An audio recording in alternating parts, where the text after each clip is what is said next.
दुनिया चला दूंगा पापा।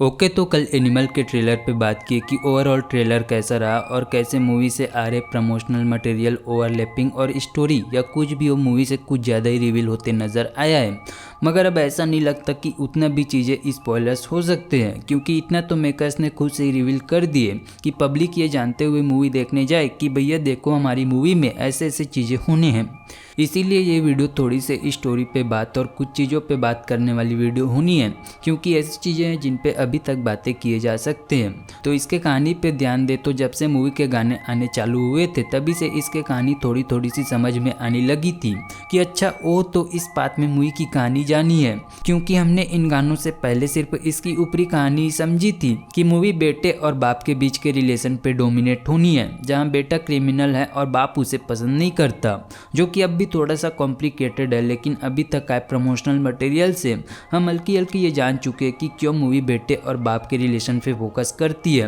वो इसलिए कि एक तरफ अर्जुन बलबीर सिंह उर्फ रणवीर कपूर अपने बाप को बचपन से ही अपने लिए एक सुपर हीरो समझते हैं, लेकिन वही दूसरे ओर बलबीर सिंह उर्फ अनिल कपूर अपने अस्त व्यस्त जीवन में बेटे पे उसके प्यार को उतना ज़्यादा न समझता है और ना ही केयर करता है, जिसके चलते बेटे का दिमाग बचपन से ही एक तरह से डिल्यूट सा हो चुका है कि उसके लिए पापा उसकी जान है। बाप की नज़रों में कई ज़्यादा गिर जाने के बावजूद भी, मार खाने के बावजूद भी, मगर उसे ये एहसास भी कराना है कि एक बाप का प्यार अपने बेटे के प्रति कैसा होना चाहिए, जिसके लिए बंदा सरकास्टिक भी हो जाए उससे कोई फर्क नहीं पड़ता। जो अपने आप को बंदा एक तरह से बड़ा ही बकचोद क्रिमिनल कैरेक्टर में डालता है, सेम अपने वांगा जी की तरह कि मैं बताएगा कि साला बाप की जिम्मेदारी कैसा होना चाहिए, जो कि ये मूवी दिखाता भी है कि भले ही रिलेशन वाइज बाप अनिल कपूर और बेटा रणवीर कपूर है, मगर इन्हें कैरेक्टर वाइज देखे तो रणवीर कपूर बाप और अनिल कपूर एक बेटे की तरह नजर आते हैं। और ये इसकी सिर्फ एक ऊपरी कहानी है, इसके आगे बंदा क्रिमिनल तो होगा मगर आगे चल के सुधरते भी नजर आएगा,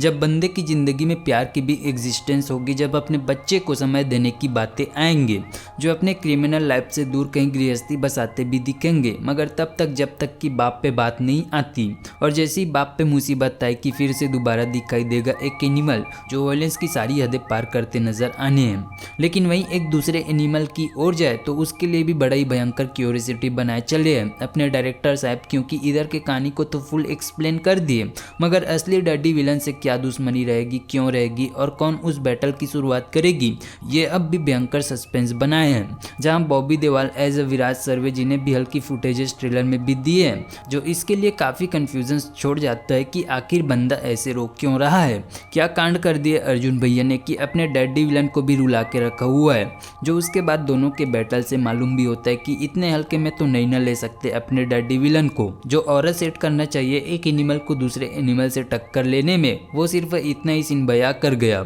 और यही से जिस वायलेंस की बात वांगा जी ने कही थी उसकी डेफिनेशन भी देखी जाएगी, जहां अपने विलन विराज सर्वे को लेकर ऐसे भी रूमर्स सुनने मिले कि बंदा मूवी में बोल नहीं सकता, जिस कारण से इशारे में बातें करता है, जो कि काफ़ी अच्छी बात है। और ये रीज़न सही भी लगता है, क्योंकि ऐसे अक्सर मूवीज़ में विलन को काफ़ी सिंपल दिखाने के मामले में यहाँ कुछ डिफरेंट और इसे और भी कई ज़्यादा बैड एस फॉर्म में डाल सके। जहाँ मैं ट्रेलर की दिल से इज्जत करता हूँ और ट्रेलर की एक बार दोबारा से सिर्फ तारीफ करूँ तो एक टाइम पे करण जौहर ने किसी ट्रेलर को ट्रेलर ऑफ द सेंचुरी कहा था ना, मुझे लगता है कि वो बात एनिमल के लिए ही कर रहे थे। वैसे इनको लेकर आपके क्या ओपिनियंस बनते कमेंट में जरूर से बताना, और भी कुछ बातें हो तो वो भी जरूर से बता देना।